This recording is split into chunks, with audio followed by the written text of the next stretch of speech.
I like this little poem. However, the price we pay for not trusting is higher than trusting and feeling betrayed and hurt a few times. Blind trust is not required, but the story that Mao shared demonstrates irreversible trust. What I want to share with that is trusting a Dharma teacher, trusting the Dharma, trusting practice is very scary. Very scary. Trusting a Dharma teacher is very, very, very scary. I understand. I'm speaking from experience. It's scary because we know that this person has the potential to challenge our beliefs and even tell us we're doing some things wrong and even have the audacity to correct us.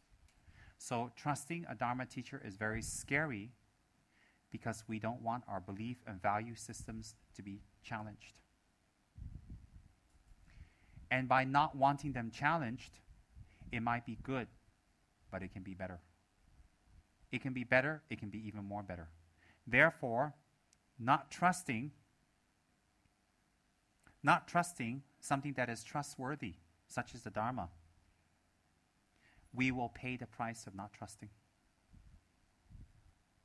There are more disbenefits from not trusting than trusting. We can trust compassion. We can trust forgiveness. We can trust this. We cannot trust anger and deception and miserliness. We cannot trust. Why can we not trust them? Because they have not brought us happiness up till now. But we can trust letting go. We can trust forgiveness. We can trust compassion. We can trust our sadhanas. We can trust our commitments. We can trust our vows. But we cannot trust hatred and irresponsibility and disappointing others. We cannot trust that. Why can we not trust that? Because that has brought us many bad results. Disappointment, pain, hurt, and people going against us.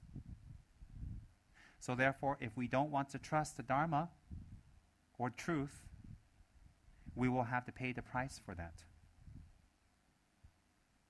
Therefore, I've amended that poem a little bit. The poem says, "Come to the edge and jump," he said. No. "Come to the edge and jump." No. He pushed me and I flew. I want to change that poem. Come to the edge and jump. But if you have a guru, when you come to the edge, you fly. There's a huge difference. But we all have to come to the edge. Come to the edge, and you'll have to jump. And when you jump, you better hope you land in a good place. But when you come to the edge and you have a guru, you will fly. I'll change that poem to what I believe. Therefore, the meaning is to trust. Trust. And the guru here is symbolic. It doesn't mean just the person. It doesn't have to mean the person. It means, as I said in the beginning of this talk, the Dharma that's being conveyed. That we listened with our hearts this past few hours. And in our hearts we know it's correct. Don't be pushed to the edge and have to jump. Now you can fly. How to fly? Forgive. Forgive those that disappoint and lie and tell you wrongly and hurt you and always use you. Forgive them. And always meditate, reflect, and take action in those who have been kind to you. Take action. Never, ever relax when it comes to repaying someone's kindness. And to make it one more step, never, ever relax and kick back if you can make a change in someone's life. Never. Grab every opportunity to make a change in other people's lives without attachment to result. With hope for result, not attachment. The other day I gave a talk, the difference between hope for result and attachment to result. Make a difference. Push yourself. Look for opportunities. Nothing matters when you come to the edge. You either jump or fly. And for many lifetimes now, we've only been jumping. Lucky this time we jumped into the right place. But what happens if we can fly? No more fear. No more fear. Does anyone have any questions?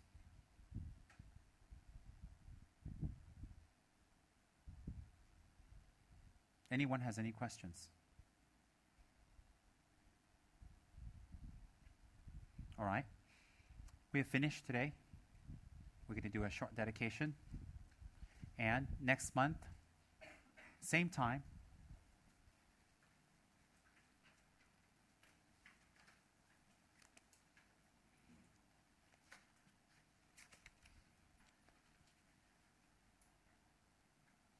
let's do another 5 chapters. Please, everyone, read it a few times. It's very easy reading. There's nothing technical.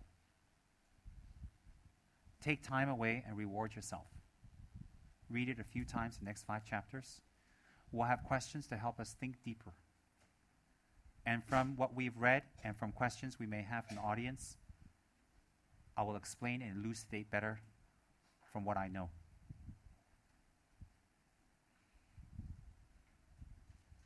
The theme of this book, again, let me remind you, is Guru devotion. And let me remind you again, inner Guru devotion, modern Guru devotion, Guru devotion with wisdom, not fanaticism, and true Guru devotion. And true Guru devotion is divided into 2 sections, as I told you. Read, listen to what these people say. They're sharing their experience. Some of it's painful, some of it's private. They're sharing. Read it. They're just like you and me. And it will help. It will open up. You'll find a friend in these pages. You'll find understanding. In our center, we have the Setra Puja Mondays. Do it well. Do it sincerely. Do it with compassion. Do it from compassion. Do it for compassion.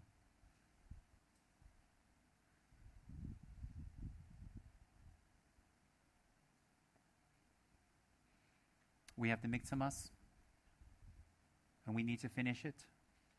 If we finish it, it will open up many more avenues in our center to benefit other beings. Pujas are not meant to give us work. They're meant to lessen work. They're meant to avoid things that might happen. They are meant to purify things before they happen. And they are meant to save us time and effort. That's why we do pujas. So the Miksama 10 million pujas is to save us time and energy and work, individually and as a whole. Attend. Make a commitment. A few hours a week will not do any damage to your lifestyle. Attend. Attend the talk. Do the talk well. I've explained, I've taken so much effort by SMS and spent thousands of dollars by SMS to explain people. Talk is very important. It is the most supreme practice. In talk, we completely visualize the path from A to Z. We completely review the path from A to Z. And every preliminary practice and medium practice, medium scope and highest level practice is all embodied within Tok, within the Lama Chupa. It is even done every 2 weeks by His Holiness the Dalai Lama. It is so supreme. It is done every 2 weeks in Ganden, Sera, Drepung, Tashi Lompo, Amdo Tashi Kil. It is done in Gyude and Gyume tantric colleges. It is done by all traditions of Buddhism, from the holy traditions of Nyingma, Sakya, Kagyu. And it is given to us by our gurus. It is sacred. It is a ceremony in which outwardly it looks like different rituals and chanting and prayers and practices, but it's internal. He gives us a chance, according to the 7 limbs, to purify our karma and to collect a vast amount of merit so that when we do meditational retreats, they gain results. No practice and no commitment can be more supreme than holding our tantric commitments, of which one is Tsok. No practice can be more supreme than holding tantric commitments, and of which one is the Tsok. The greatest masters in Tibet, now, the past, who are in their 60s and 70s and 80s, all do Tsok every 2 weeks and attend Tsok and do their practices. All of them is a shining example to us. If we find out that anyone's doing Tsok, any tradition, any practice, any yidam, we should immediately encourage them, provide a place, provide a space, and provide the foundation for them to do it. Why? So they come to our center? No. So that their commitments don't degenerate due to the fact that they're alone, without their gurus, without a sangha, without guide, without people to teach and help them. And blown here and there, like a candle in the wind, just blown. So our center should provide a platform for all practitioners without any conditions. But we do have Tsok rules because, just like in Ganden, Sera, Drepung, there are rules for Tsok. Why? The rules are not there to punish us, but it's there to help us keep discipline. Malaysia is a beautiful, law-abiding, peaceful country. Why? Because the citizens here follow the rules. That is why. So like that, in every sphere of life, we have rules. The rules are not meant to harm us or put us down. They're meant to help us. And rules made by the Buddha or Lord Vajradhara is definitely meant to benefit us. Keep your tantric commitments. Everybody out there, everybody here, everybody everywhere, keep your tantric commitments. Don't let tantra degenerate in the world. Tantra will be more and more efficient and more powerful and more beneficial for beings at this time because it offers a path to transform the emotions and passions instead of suppressing them.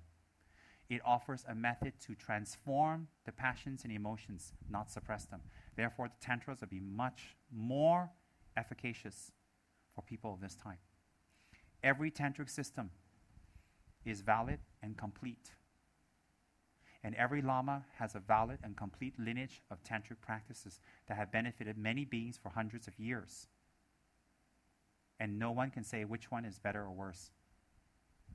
But in our center, we will focus on the great master, tricosmic master, Vajrayogini, the mother of all Buddhas. And that will be our eventual practice.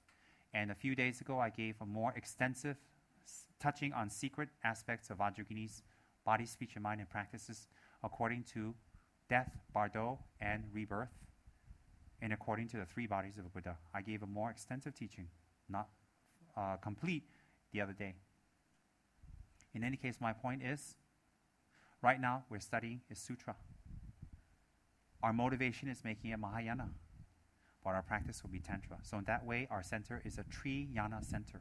Tri-path. Tri meaning we practice Hinayana, we practice Mahayana, we practice Tantrayana. With no offense to anyone, with respect to all religions and all faiths, with complete respect to them. Why? That is spiritual practice. Respect is the core of spiritual practice. Respect is to allow and to forgive and let them do. Forgive those who harm, let them do what they're doing in the means of whatever practices help their mind, let them. So in our center, we're a Triana center. That's been my wish for many years. We practice all traditions combined into one path. So our goal on the outside is to practice Lama Tsongkhapa's incredible Holy Guru Yoga to control, transform, and change our immediate emotions of emptiness, loneliness, depression, and sadness. And to overcome that, because to do the higher practices, we have to get rid of some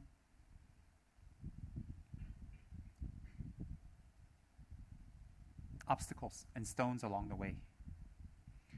Then, when we practice Lama Tsongkhapa very well, and we've taken the outer obstacles and problems, and Tsongkhapa is excellent because it also stabilizes our wealth, increase our merits, that the necessities we need for practice will come and make it easier. Calm our inner mind, calm our passions and angers, Calm doesn't mean go away. It means make them not harmful anymore. Transform them and settle them down. And then we'll be ready for the path of Vajrayogini. What's the difference between Tsongkhapa and Vajrayogini? No difference. From the side of the Buddhas, no difference. But the side of the presentation of the path, there's a difference. In Lama Tsongkhapa's path, it doesn't go all the way with generation and completion stage meditations, which help us to transform our reality and perspectives. It is more a preparatory practice. From the side of Vajrayogini, you have to have finished the preparatory practices in order to engage in Vajrayogini's practice. According to Kyabje Soramchi and the great Mahasiddha Geshe Tsurim Gyaltsen, in this time and age, it's very difficult to go systematically here, here, here. Why? In a Dharma center, you're not teaching monks. You're not teaching nuns. You're not teaching yogis. You're teaching normal lay people who drift in, who drift out, who go to this center, who go to this place, go to this tradition, go here, go there, go there. Their minds are unsettled. They get confused. And their commitments are not strong. Their practice is not strong. They hold no vows. And they have a lot of attachments, and they have a lot of obstacles, and they have a lot of distractions. So it's very, very hard. Traditional, these teachings are not taught to ordinary people who are not practiced. And even within the monastery, it's not given to all monks. So therefore, there's a new challenge for teaching the tantras to people. The new challenge is to teach a set of people who actually are not ready for tantra, but need it very badly. So therefore, now the structure is to do sutra, which is practice, preliminary practice combined with actual tantric practice. So people that are with me, that is my goal. Whether they're my students or not, it doesn't really matter. If you're my student, you deserve Buddhahood. If you're not, you don't. I don't think like that. I provide a practice and a foundation and a platform for people.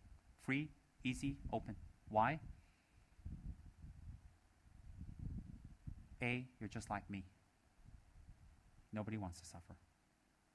B, I'm not interested in Tibetan lamas in the future in the sense of only they can teach. Of course, Tibetan lamas are great teachers currently, but in the future we need to create international local teachers from every country who teach their own people. That is much more important. Just like at one time the Tibetans all learned from the great Indian masters, but then when the Buddhism shifted over to Tibet, the Tibetans taught themselves, the Chinese taught themselves, etc., etc., etc. Now we see beautiful people from all over the world teaching their own people. That's very important, and that's what we need to create and develop. It's not a monopoly, definitely not. It's open. So in our center, I am very, very, very gung-ho about doing preliminary practice, holding our vows, doing occasional retreats, and more for our people to not the devotional side or the ritual side of practice. I'm more interested in our people to do practical side, such as running the center, running the outlets. You all know what's the purpose of the outlets and why I asked you to volunteer. And we've received very wonderful responses from people who came to volunteer. And to take care of hospitals, to take care of the Sangha, to take care of the homeless. In the future, I very much wish to be blessed to have a soup kitchen, non-denominational, to give food to people who don't have food. As I told you, I was there. I experienced hunger living on the streets. I know what it feels like. And I am glad today I did. I wasn't that time, but I'm glad I did today. And therefore, our center will be that one of action. Everybody has a gift. Whether it's to be in Saraswati department, to make pearls, to do it with love, to do it with commitment, and to do it with samaya, and to do it finishing. Or painting statues, to do it with love and dedication and good motivation completely. Or to be in the K&P department, to write with love, to produce with love, to produce. What's love? What's love? Meaning compassion for others, that this will benefit them. To benefit others. Can we directly benefit them? Can we directly teach them? Not at this time. Can we directly show them our attainments? Not at this time. Can we directly show them that we've controlled our mind? Directly at this time? No. Can we control weathers? Can we stop ghosts? At this time, we cannot. But through K&P departments such as producing books and VCDs and CDs very well and nicely, it will benefit many people who are not able to go near the Dharma. Time, schedule, whatever. Through the outlets, who people normally would not go to a Dharma center or know about it or hear about it or have prejudices about it. So when we work in an outlet and we're there, it will make an impact. What kind of people we need at the outlet? All types of people. We will attract what we are in the outlet. That's why we need all types of people to volunteer in the outlet. Then we need people to volunteer. We need people to volunteer in the Dharma centers. Car, is it? We need people to volunteer in the Dharma centers. Why do we need people to volunteer in the Dharma center? Because our Dharma center is expanding by double now. We require 2 new buildings, 2 floors. It's expanding. We have a Buddha Oasis room. We have a Zambala chapel. We're opening up another Dharma outlet branch there. We're going to have a Dharma hostel there, which means people can rent rooms and stay there. We're expanding. So we need people to do that. Why do we need people to take care of that and volunteer and do it from their heart? Because it will benefit many more people. Do work at KH out of love. Work in the outlets out of love. Attend book class out of love. Do your practice and sadhanas every day out of love. Work together well out of love. What kind of love? To bring benefit to others. So if we can't do it directly, we can do it indirectly via our center. To take time away, to be committed. We can do it right here. Why not? And why should we do it for the Malaysians? Why should we do it in Malaysia? Because we're here right now.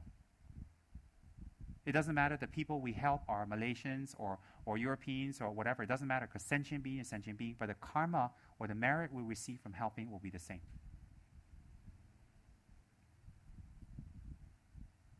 Quick, you go. So the merit we receive will be the same. And with this merit, we dedicate it back. We're able to help more and more and more people.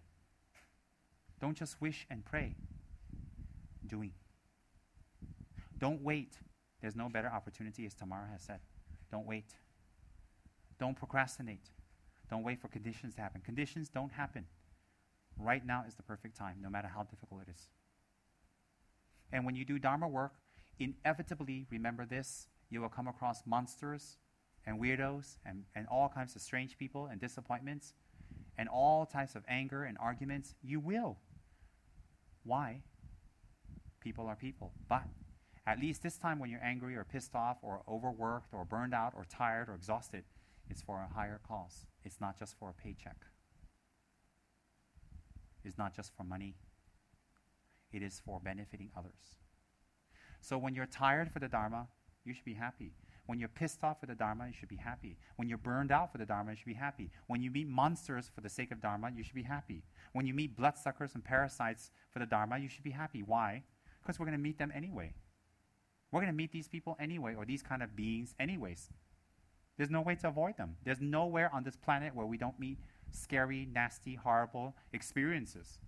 But let the end result be different. Therefore, when you're in Dharma, don't say, oh, I want to quit. Oh, I can't handle it. Or the people are nasty. Why are Dharma and people nasty? Why are people in Dharma nasty? Because that's why they're in Dharma. It's like going to a hospital and saying, why is everybody sick? Why is everybody sick? Why are there people in the hospital dying? Why are there dead people in the hospital? Why is there a morgue? So then why do you go to Dharma Center? Why ask there are neurotic people? Strange people. People who you tell them not to park and block the neighbors so they don't disrupt our teaching, they still don't listen. Why? Why? Why are they weirdos in the center? Why are there people who are stubborn and don't change? Why are there people in the center who are in the center to use other people for money or business? Why? There are people in the center who come to center. They're not here to practice. They're here to look good so they can get financial help from you or some business or something. Why? But why ask that? There are people like that everywhere in the world. It's how you deal with it.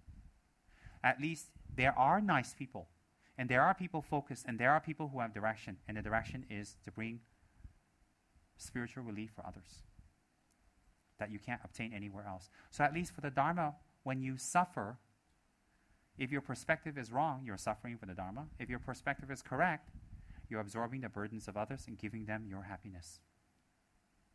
So if you have the right perspective for Dharma, you absorb other people's sufferings and you give them your happiness. Isn't that what Buddha quality and Christ quality is about?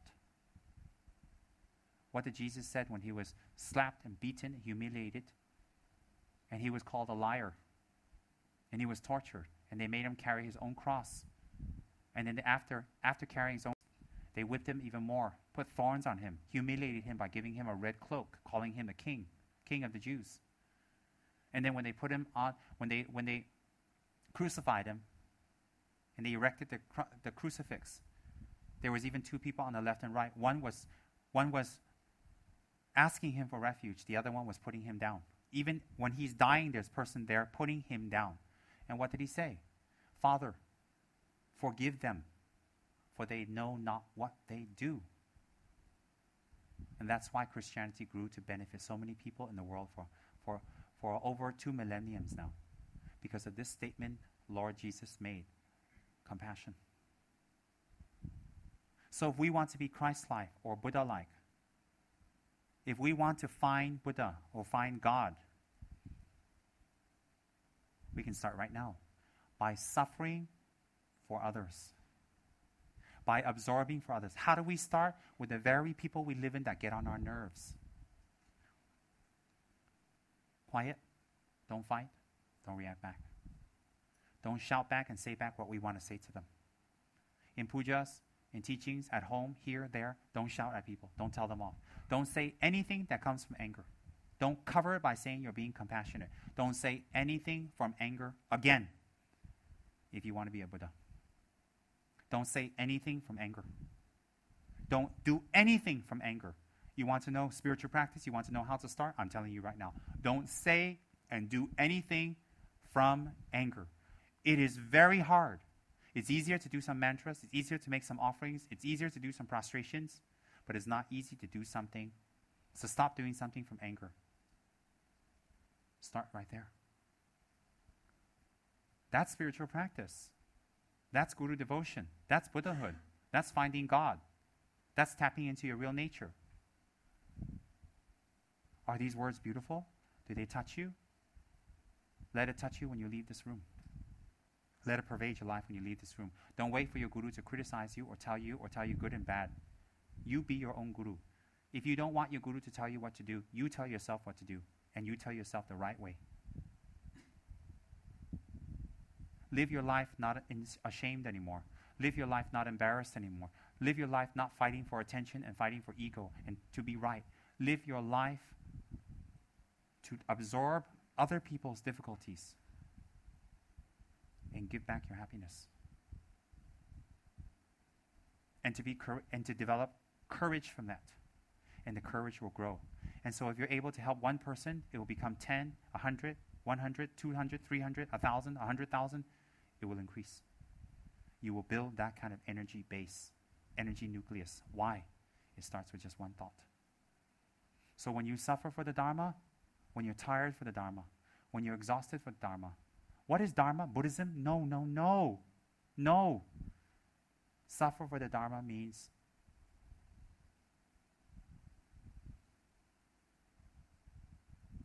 to be happy, to put other people in a state of happiness, and to absorb the difficulties that come along the way. That if they want the better room, you give it to them. That if you have one set of food, you give them half or all. That if you're tired, you push yourself to do something for them because they need it. And to take responsibility. Start now. Right this moment. That's what commitments is all about. That's what keeping tantric commitments is all about. It is about taking responsibility for ourselves, others, and keeping our guru devotion. Do you think just because we don't see our gurus often and we see other gurus, then we can change instructions? The instructions I received from Saramji was over 20 years ago. I still do the practices I promised him, although I don't see his previous incarnation again. He died. I'm not going to go to another guru and then change my practice around, change this meditation, change that, change this, and then what my guru has already told me and I promised. Why? Because I cannot go back to my guru and say, sorry, I can't do it. Can I be excused? He's dead. But the new guru, I can say, oh, I'm sorry, I can't. I already have a previous practice. I'm not going to switch my practice around because there's a more glamorous guru or glamorous teacher or glamorous center or glamorous whatever. I'm going to stick to what I'm doing because that's what I promised my guru. That's called responsibility and commitment. That's why in my center, in our center in KH, I am very strong in upholding other people's traditions and their practices and what they have received, and I don't switch it around. I enhance it and I add to it. Why? Whose path is more valid? Definitely not mine. Definitely not. Responsibility is important. Keeping our commitments is important. Keeping our samaya is important. Most important, the reason and the result for keeping our samaya, keeping our practice, keeping our commitments is important. The reason is that we can gain the strength and the courage and the merit to take on more from others and give more happiness in return. If we do that, we will achieve great happiness. And the burdens we absorb will become easier and easier. Pretty soon you can take hundreds and hundreds of people's burdens and it'll be of no problem. Why? You've trained your mind. Right now, even taking another person's burden, one person might be difficult. But it's possible. Just as it says in the Lama Chöpa, Buddhas work solely for the welfare of others while infantile beings work solely for themselves. See the virtues of one and the disbenefits of the other. How can we become a Christ or a Buddha if we don't absorb other people's difficulties? How do you absorb? By doing your practice when you find yourself tired. By keeping your commitments when there's distractions. By making yourself study when there's other things that you could do that can just make you relax. By challenging your anger. By remembering the kindness of others. By being responsible. That's how you take on the sufferings of others. Why? By doing that, you will achieve Buddhahood. Before Buddhahood, you will achieve emotional freedom. You will achieve emotional freedom. You will sense peace and happiness. And things will not disturb you at all, I promise. Things will not disturb you. Things that ordinarily disturb you will not. What's the difference in that? You don't suffer. You don't make other people suffer. And then you can share this with others. That's what taking suffering means. Doesn't mean when someone's getting beaten, you stand there and ask them to beat you instead. If someone's in jail and you haven't done anything, and you can be more beneficial out of jail, you say, I'll go to jail for them instead. That's not compassion, that's silliness. Taking on the sufferings of others means emotional responsibility.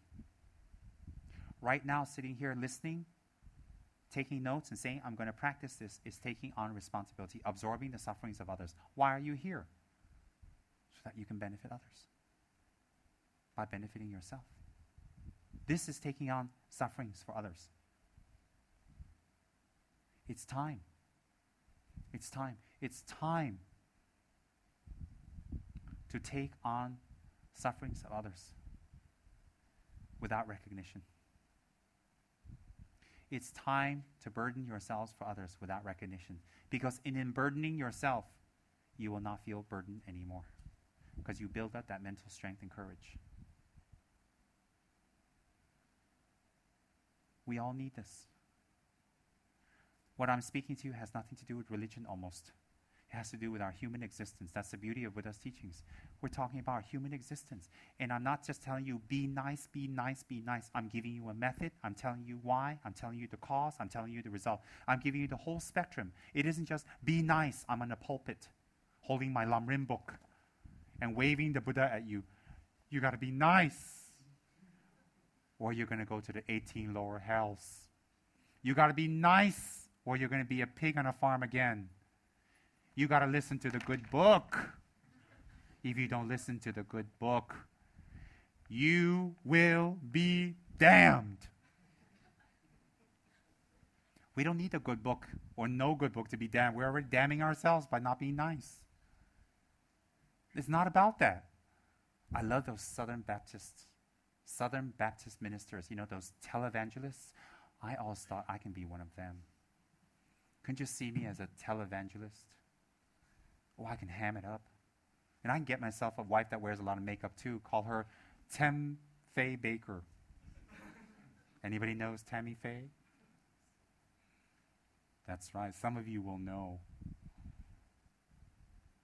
I can be a great Southern Baptist minister. I can even fake a Southern accent. I'm from the U.S. Can you imagine a Tibetan Lama with a Southern accent talking about the book? And you guys all can send in $15 to help my ministry. Oh, I can. One of these days I'll do my Southern televangelist impersonation because it's a little late, so I don't want you guys to get excited and you can't sleep.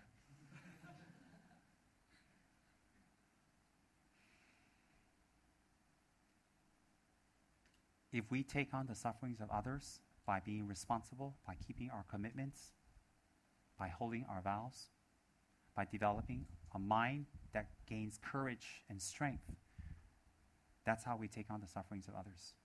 If we do that, contrary to being afraid of getting more sufferings, you will be free from sufferings. You will be free. Contrary, some people think, oh God, I've got enough problems. I've got enough issues. I've got enough emotional ups and downs. I don't want more problems. My life is fabulous. I don't need more problems.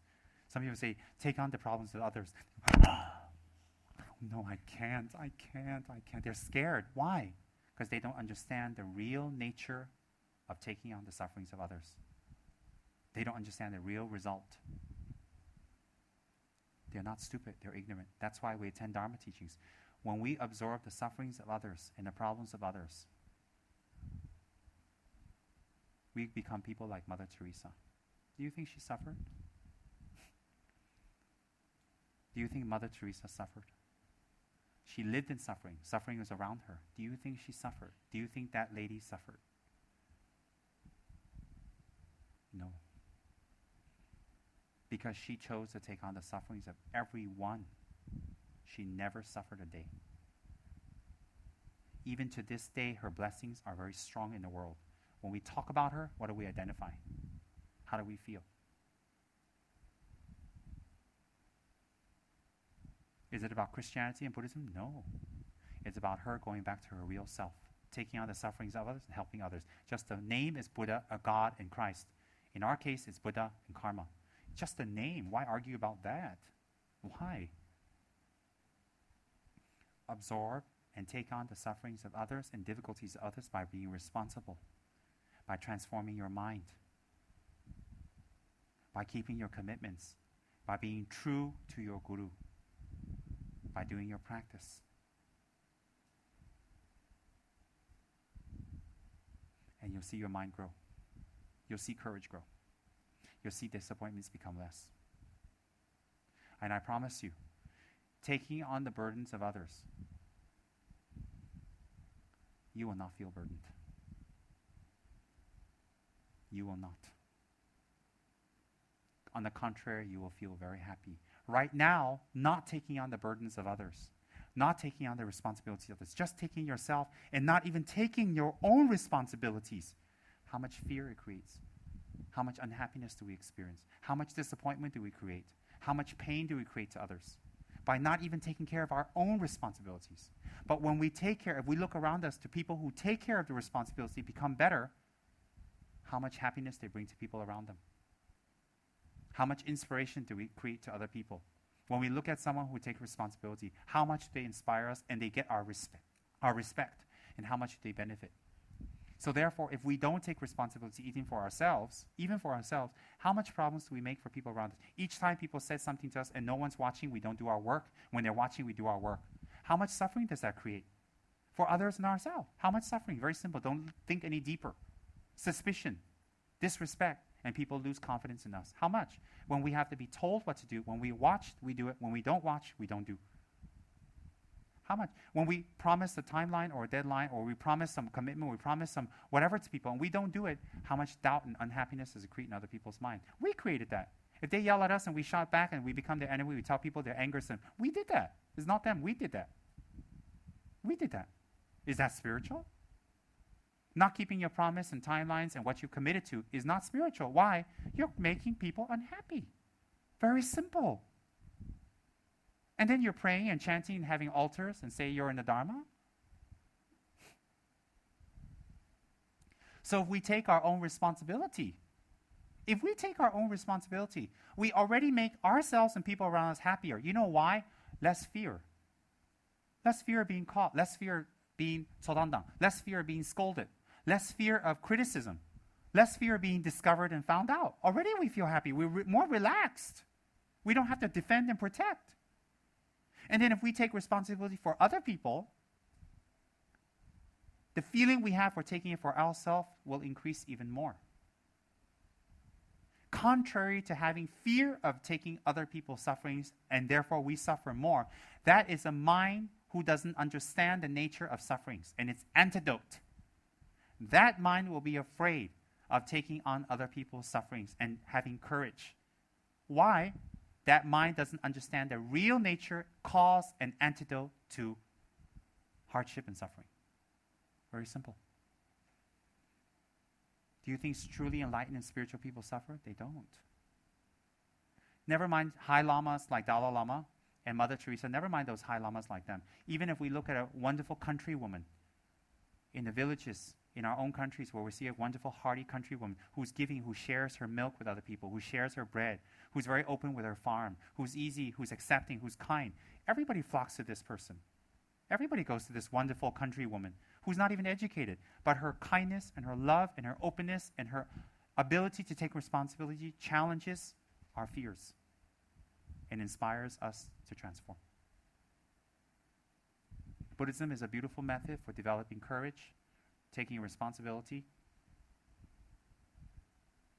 pushing ourselves to do more for others, and to realize there is no fear in that. Don't be afraid to do more. Don't be afraid. There is no fear to do more. If you understand the nature of the mind, its causes and antidotes, and that's what we're learning. Accept other people's difficulties. Give over your happiness. Start with your commitments and practice. And study. Start with that.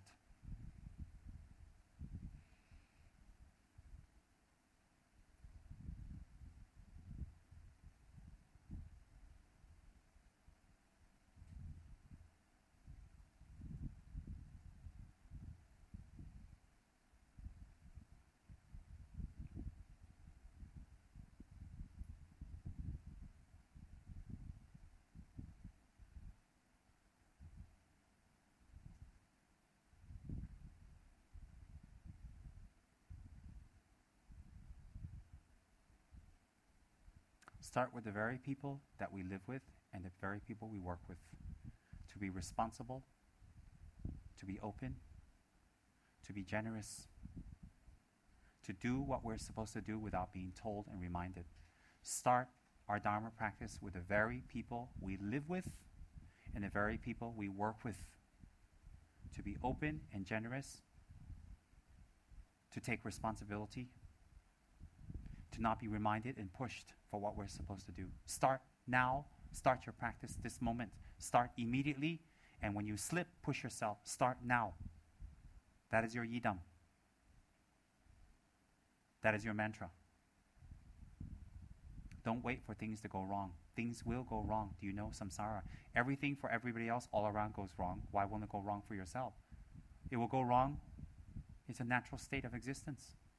Up and down, up and down. Don't wait for down. You're up now. You're really up now. Start your Dharma practice now. Take responsibility. Do your work. Do what you're supposed to do. Start now so that you don't burden anyone else. Daso.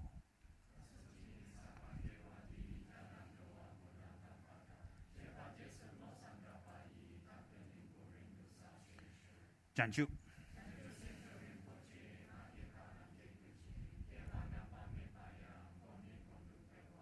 Tony.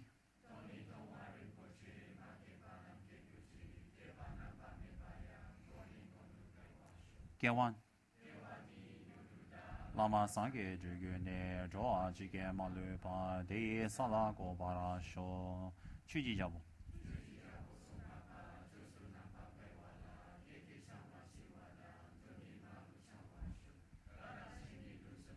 Jewa Soni Late Ne Jewa Losan Japa Yi Denba Yurin Ban Ju Ji Gangri Rebe Korwe Shingan Te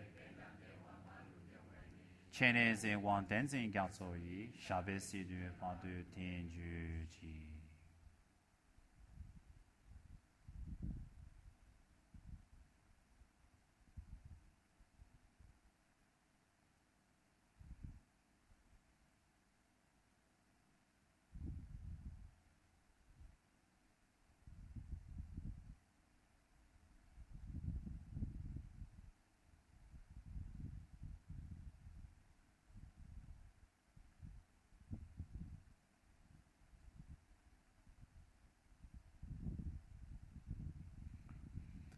Thank you all very much.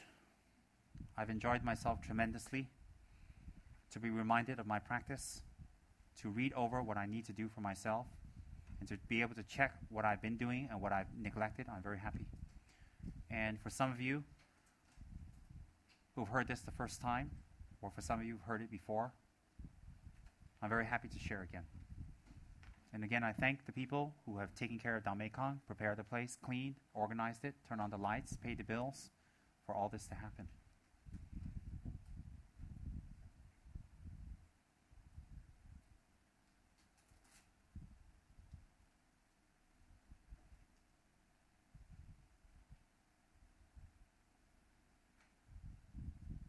You're good people, manifested through practice.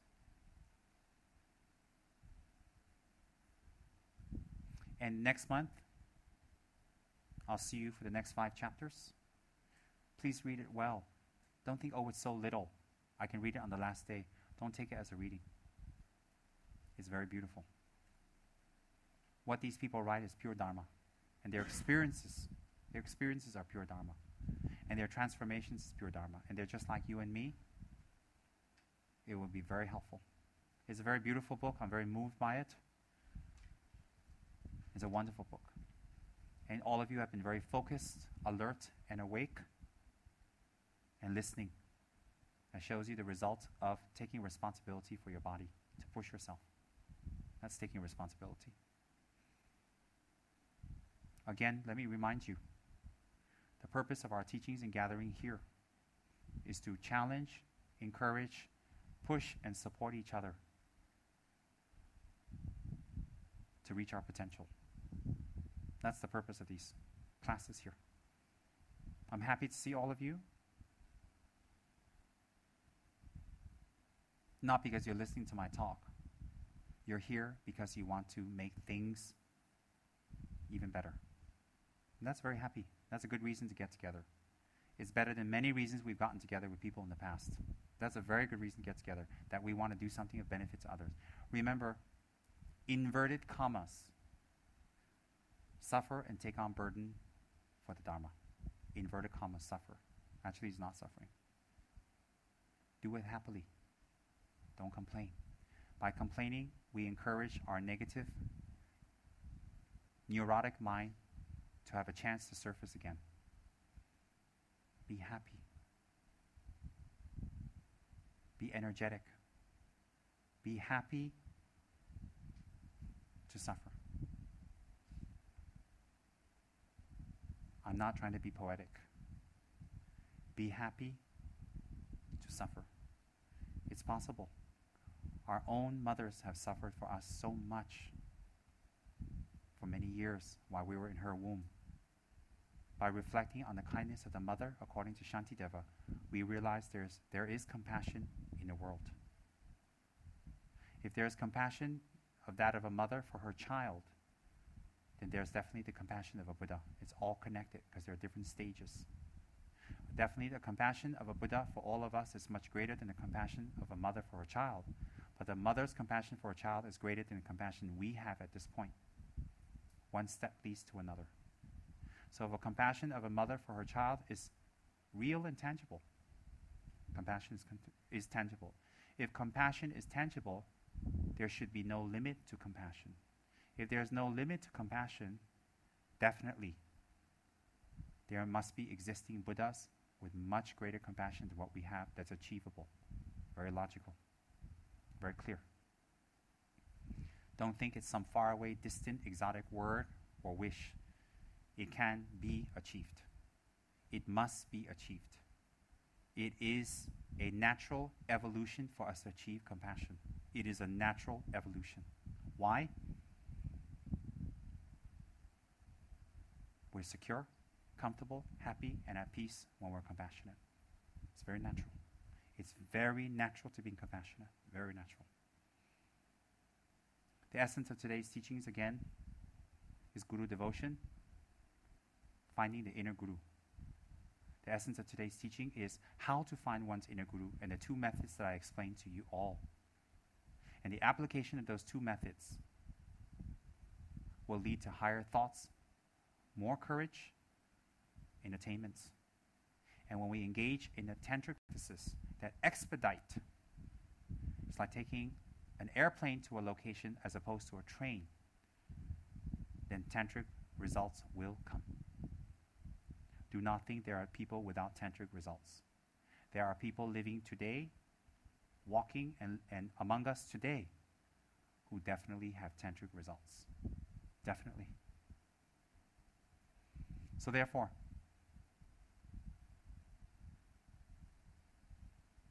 be happy to suffer, starting with the people around us and starting with the people we work with. Be happy. Be very happy. You can pick the unhappy suffering or happy suffering. If you're happy suffering, the suffering will change. It will not be suffering anymore. You make a pick. How wonderful it is for us to get together and to have an aspiration to make things better. That's why we're feeling happy. We're not feeling happy because the speaker spoke well. We're feeling happy is because the speaker has reminded us of something that's inside of all of us.